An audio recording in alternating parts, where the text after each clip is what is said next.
نحمده ونصلي ونسلم على رسوله الكريم اما بعد فاعوذ بالله من الشيطان الرجيم بسم الله الرحمن الرحيم وقرن في بيوتكن ولا تبرجن تبرج الجاهلية الأولى وأقمنا الصلاة وآتينا الزكاة وأطيعنا الله ورسوله إنما يريد الله ليذهب عنكم الرجس أهل البيت وَيُطَهِّرَكُمْ تَطْهِيرًا۔ اور اپنے گھروں میں ٹھہری رہو اور بے پردہ نہ رہو جیسے پہلی جاہلیت کی بے پردگی، اور نماز قائم رکھو اور زکوٰۃ دو اور اللہ اور اس کے رسول کا حکم مانو۔ اے نبی کے گھر والوں، اللہ تو یہی چاہتا ہے کہ تم سے ہر ناپاکی دور فرما دے اور تمہیں پاک کر کے خوب صاف ستھرا کر دے۔ گزشتہ کل بھی آپ نے سماعت کیا تھا کہ پاکیزہ معاشرہ کیسے بن سکتا ہے۔ اللہ رب العالمین نے اپنے نبی کی ازواج کے ذریعے پوری امت کو پیغام دیا۔ کل بھی اللہ رب العالمین نے ایک ادب سکھایا تھا، آج دوسرا ادب سکھایا گیا۔ فرمایا کہ اے میرے محبوب کی ازواج، تم اپنے گھروں میں ٹھہری رہو اور اپنی رہائش گاہوں میں سکونت پذیر رہو، شرعی ضرورت کے بغیر گھروں سے باہر نہ نکلو۔ یاد رہے، علماء کہتے ہیں اس آیت میں خطاب اگرچہ ازواج مطہرات سے ہے،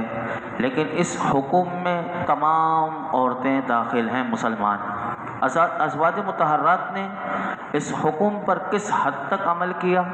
اس کی ایک جھلک حدیث پاک میں ہمیں بتائی گئی۔ امام محمد بن سیرین رحمۃ اللہ علیہ فرماتے ہیں کہ مجھے بتایا گیا کہ نبی کریم صلی اللہ علیہ وسلم کی زوجہ مطہرہ حضرت سودہ رضی اللہ تعالی عنہا سے کہا گیا، آپ کو کیا ہو گیا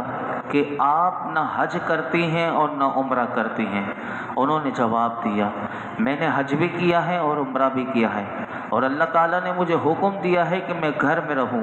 اللہ کی قسم میں دوبارہ گھر سے باہر نہیں نکلوں گی۔ راوی کہتے ہیں کہ اللہ کی قسم پھر وہ اپنے دروازے سے باہر نہ آئیں، یہاں تک کہ صرف آپ کا جنازہ ہی دروازے سے باہر لایا گیا۔ اللہ اکبر۔ تو قرآن کے حکم پر عمل جو ہے ازواج مطہرات نے کس طرح کیا، اللہ ہماری ماؤں کے صدقے میں ہماری مسلمان خواتین کو ان کی سیرت پر عمل کی توفیق عطا فرمائے۔ اللہ تعالیٰ نے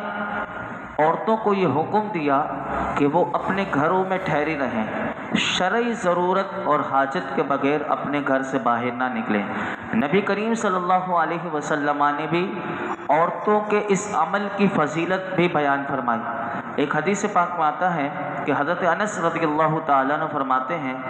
کہ عورتیں رسول اللہ صلی اللہ علیہ وسلم کی بارگاہ میں حاضر ہوئیں۔ اس زمانے میں صحابیہ عورتیں حضور کی بارگاہ میں آئیں۔ انہوں نے عرض کی، یا رسول اللہ صلی اللہ علیہ وسلم، مرد اللہ کی راہ میں جہاد میں شریک ہو کر فضیلت لے گئے، ہمارا تو کوئی ایسا عمل نہیں کہ جسے بجا لا کر ہم مجاہدین کا درجہ پا سکیں۔ اب دیکھیے وہ صحابیہ جو تھیں عورتیں، ان کی سوچ کتنی پاکیزہ تھی کہ ہمیں بھی تو یہ فضیلت ملنی چاہیے۔ تو قربان جائیں کہ میرے آقا علیہ الصلوۃ والسلام سے یہ سوال کر لیا گیا، تو نبی اکرم صلی اللہ علیہ وسلم نے ارشاد فرمایا کہ تم میں سے جو عورت اپنے گھر میں ٹھہری رہے، فرمایا وہ ان مجاہدین کا درجہ پا لے گی جو اللہ کی راہ میں جہاد کرتے ہیں۔ یعنی جو عورت نہیں جا سکتی، اس کو اجازت بھی نہیں میدان جہاد میں جانے کی، لیکن وہ اللہ کے حکم پر عمل کرتی ہیں، تو میرے آقا فرماتے ہیں جیسے مجاہد کو میدان جہاد میں جو ثواب ملے گا، اللہ ایسی عورت جو پاکیزہ، جو گھر میں رہتی ہے اور بلا ضرورت شرعی وہ گھر سے نہیں نکلتی، نہ وہ بازاروں کی رونق بڑھتی ہے، اور وہ بالکل اسی طرح جیسے اللہ نے حکم دیا وہ گھروں میں رہتی ہیں، تو انہیں جہاد کرنے والے مجاہدین کی طرح ثواب ملے گا۔ اب یہاں پر یہ بھی بات یاد رکھنا چاہیے کہ دین اسلام میں عورت کو جو گھر میں ٹھہرنے کا جو حکم دیا گیا، اس سے مقصد ہرگز یہ نہیں کہ دین اسلام عورتوں کے لیے یہ چاہتا ہے کہ جس طرح پرندے پنجروں میں